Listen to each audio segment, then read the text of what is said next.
It is the season of Lent. Well, I have this purple stole on.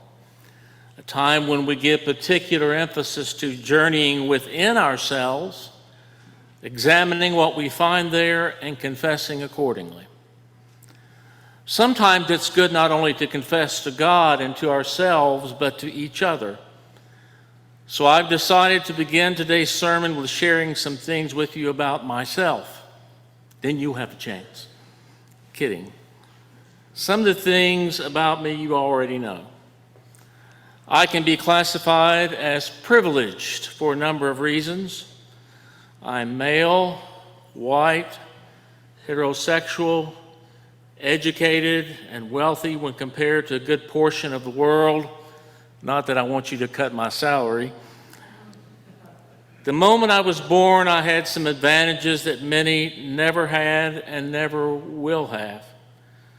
Chris Glasser says this: some of us enjoy, and he puts in quotes the word privilege, because we are part of dominant segments of society.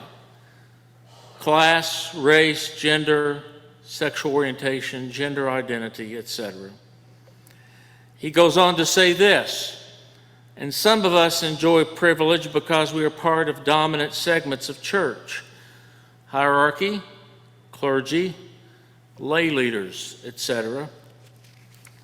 Because I am the product of unjust systems which allow people like me to have advantages, I not only should acknowledge this, but I should, for instance, vote for those candidates whom I think will work the most to make the world equitable.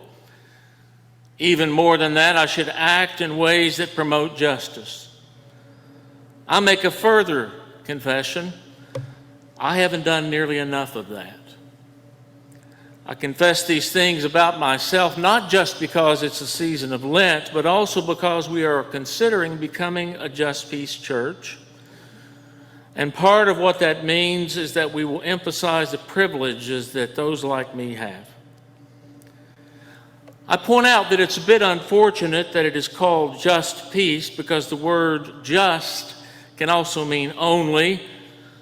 And when someone sees the term just peace, they may think that it means only peace. The words, though, are chosen to contrast with the words just war. I will talk a little bit more about that next week. The words just peace also have to do with justice and peace as defined by the Bible.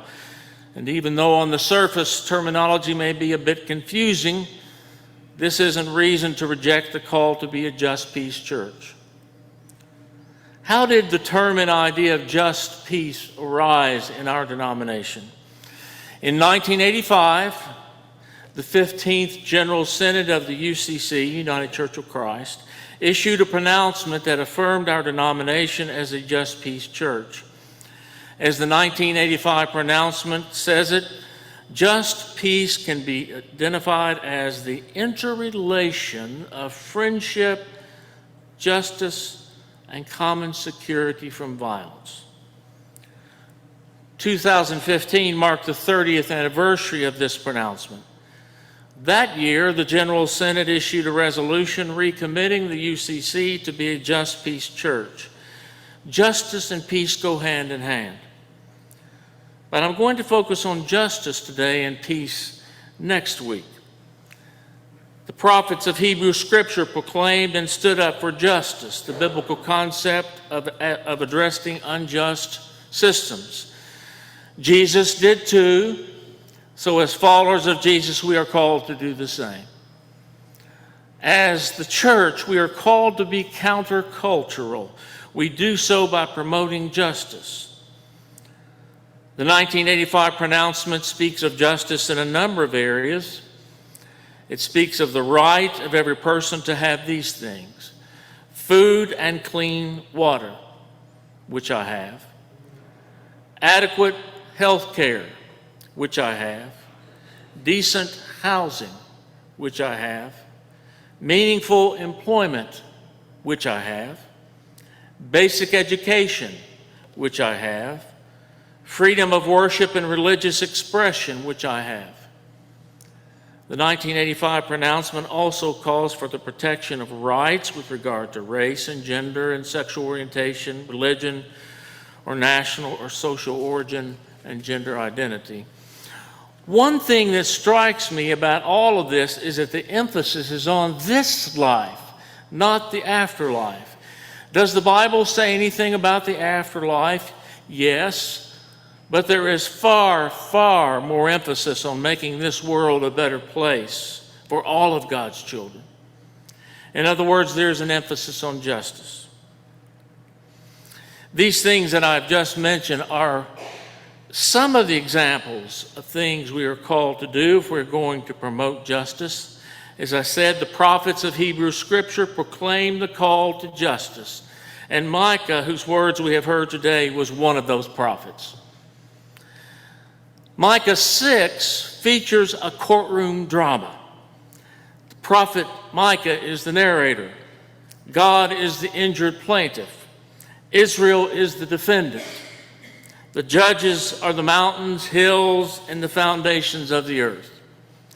God accuses Israel of forgetting the ways that God had worked among them, worked in their history.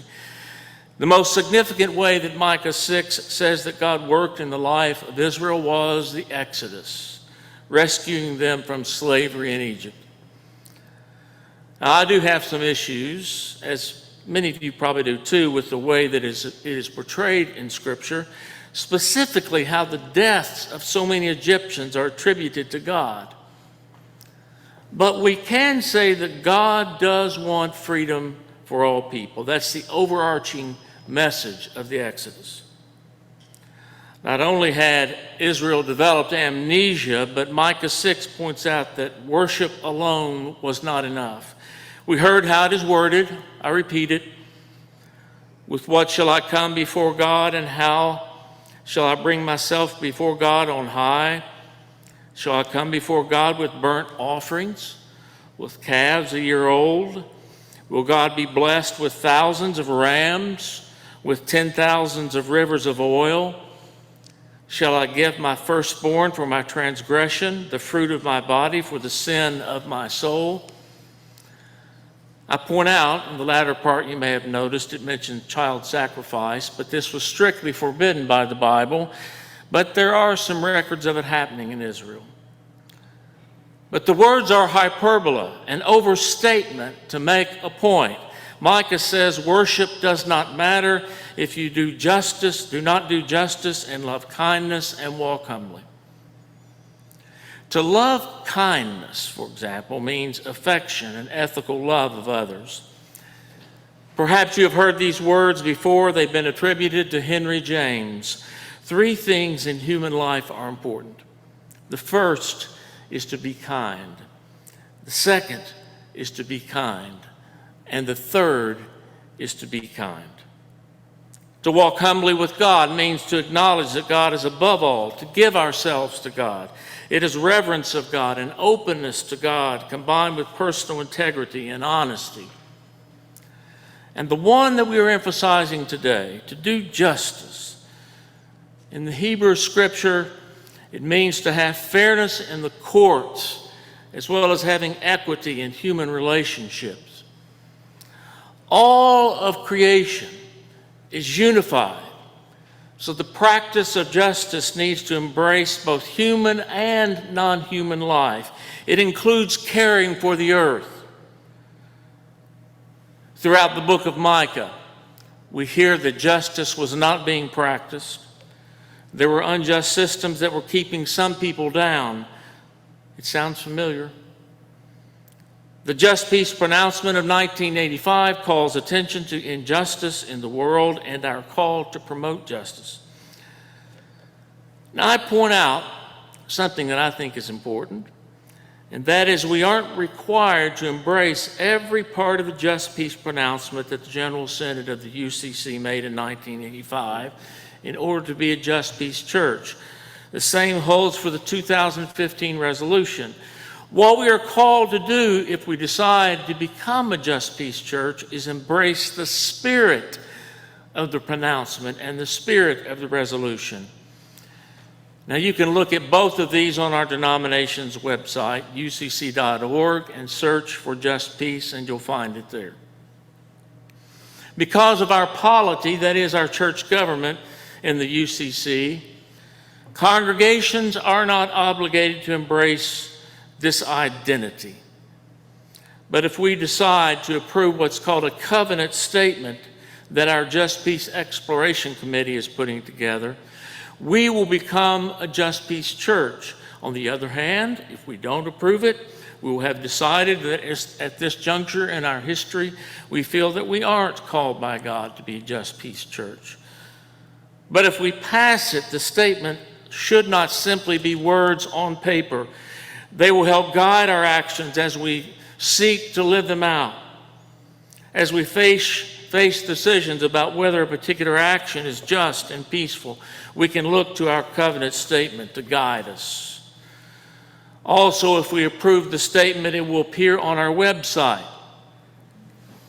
And as people are looking for a church like ours see this statement, they may be attracted to us, just as our stance on open and affirming has done that. Not that our motive should be to attract new people. There is a place for that. If we decide to approve the covenant statement, we should do so because we feel that God is calling us to do so. And a side benefit could be attracting people. I want to say something else as your senior minister. My hope is that we will become a Just Peace church. Some of you may feel that we should not because you don't feel we should not promote peace and justice. It might be that you feel agree with enough of the 1985 pronouncement and the 2015 resolution.